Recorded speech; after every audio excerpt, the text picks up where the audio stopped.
Hi guys, welcome to my YouTube channel. I am Raghda. Nice to meet you guys.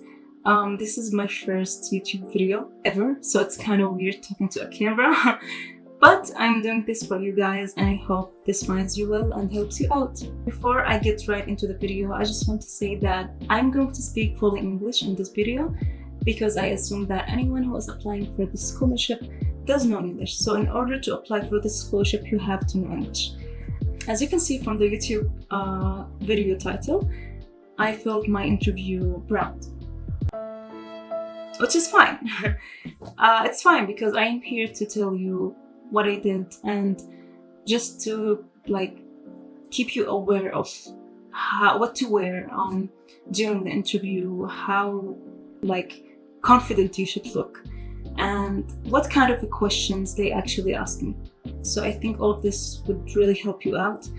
So before we get right into the interview questions, I just want to show you the application checklist just to keep you familiar with what is required in this application on this scholarship and what is not required, and how to organize your papers and everything. So for organizing the papers, I might do another video if you want, if this would help you out. I might do another video of how to organize your papers, because organizing papers are so important. I would say they really do define you as a candidate. So just do it, okay? You have to organize your papers, and yeah, I might do a video of it. So I'm going to show you the application checklist on the screen and I'm going to read it with you guys. So there's, as you can see, there's the master's section, there's the doctoral, and there's the research. I'm just going to talk about the master's because I was applying for the master's, and as you can see, there is a lot of things required. The most important two things in this whole application form is just the study plan and the personal statement.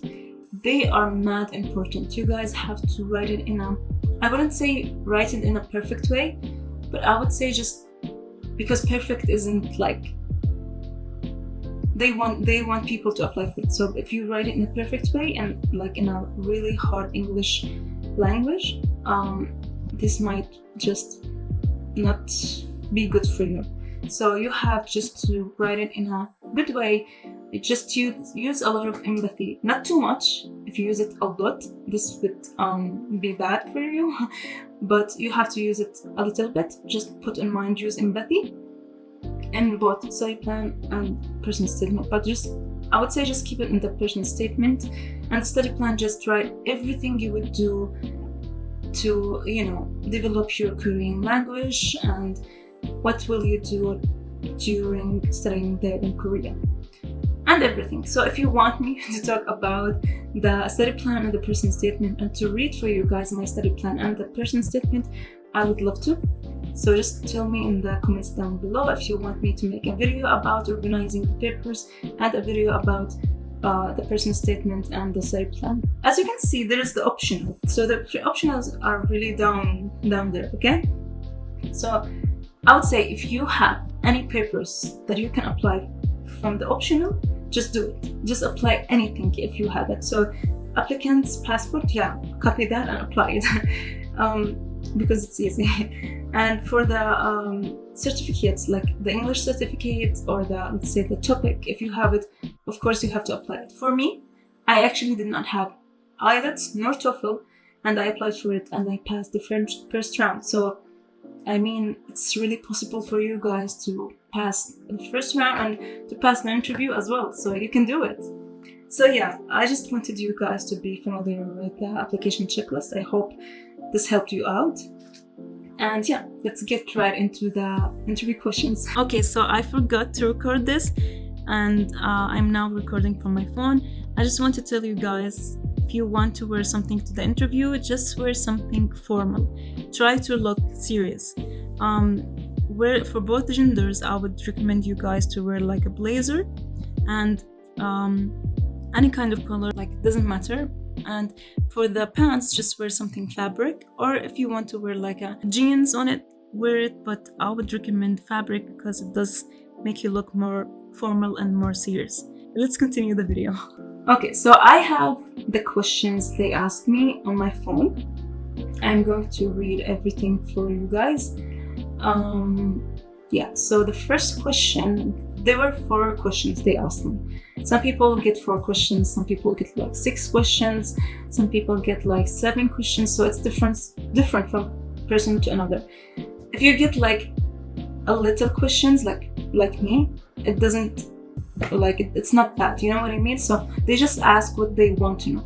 So if they ask someone questions more than you, it doesn't mean that this someone is qualified more than you. So first off, they just asked me, introduce yourself.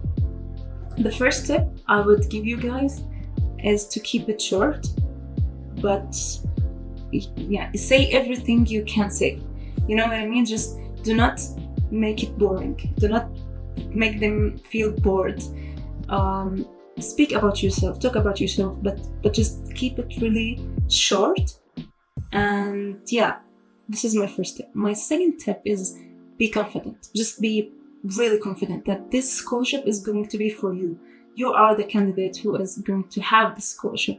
So just be really confident. And I know being nervous is a part of us as humans, which is fine. We have to go through this feeling, but try not to make it really obvious in front of them when they are asking you. So just introduce yourself in, as I said, a short way. Okay, the second question was, why did you choose Korea to study in? And I love this question. I really loved it, and because I would say I'm in love with art. I love art in every way. I love art in like small details, and I know there's a lot of people who are watching me right now and doesn't know and understand what I'm talking about. So when they asked me this question, I really loved it. I spoke about why I really wanted Korea to be the place where I study arts, and I told them that Korea is big in arts, and Korea has arts in everything, in the streets, in people's like life, and their outfits, their clothes, and everything. So I'm really passionate about their art, and I spoke about this whole thing and other things as well. But I just kept it really short because I actually did not take a lot of time speaking. I actually took like 5 minutes when I was there. So I give 1 minute each for every question. Okay, so my camera died, so I had to recharge it and then come back again and continue the questions I got during the interview in message track. Okay, so the third question is, have you ever lived alone? And I would say this tip for this question is, do not lie. Okay, so do not lie at all. If you have not lived alone, just say that you haven't lived alone. My answer was, I haven't lived alone, but I helped my family financially. And I would say, as a person who did that, I can live alone. I can maintain living alone under any circumstances. So this was my answer. And as I told you, just keep it short and, just keep it realistic. Do not lie in any way because they will know. Eventually, they will know. The fourth question was, what are you doing after this scholarship? Or what are you going to do after this scholarship? My answer was, I'm going to come back to Jordan and teach, in universities as a professor. So I wanted to be a professor after I studied my master's, and this was my answer. And I had other things to say as well. You can say whatever you want, whenever you feel it's right. Just say it. For me, this is my answer, and I told them that I really want people to know more about the Korean culture, and as a person who will go to Korea and study Korean, I should know Korean. So when I come back, I will teach Korean. And yeah, I had a lot of other answers, but these answers are mine. So for you, it would be different, and I know that you will make it more professional and you will get it. Trust me, just do your best. So before I end this video, I just want to say the main reason I didn't get this interview is because I didn't have my IELTS. I didn't have an English certificate.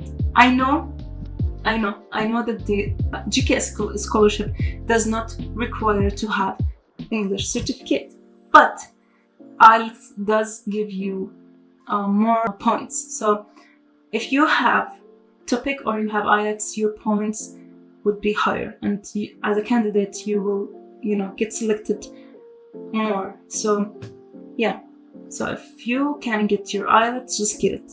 If not, and you want to apply for it, trust me, you will get it as well. Because for me, I passed the first round. I don't know what went really wrong in the second round, but I would say I was a little nervous, and they would like to see a person who is really confident. Being nervous does not mean that you're not confident, but sometimes if you are really a lot nervous, it might be shown as a bad sign. Just be confident, and yeah, good luck. I hope that I covered everything up, and if there's any question you guys want me to answer, I would love to. Just comment down on the comment section, and I will try my best to answer everything. And if you want me to make any other video, I would love to. See you next time. Bye!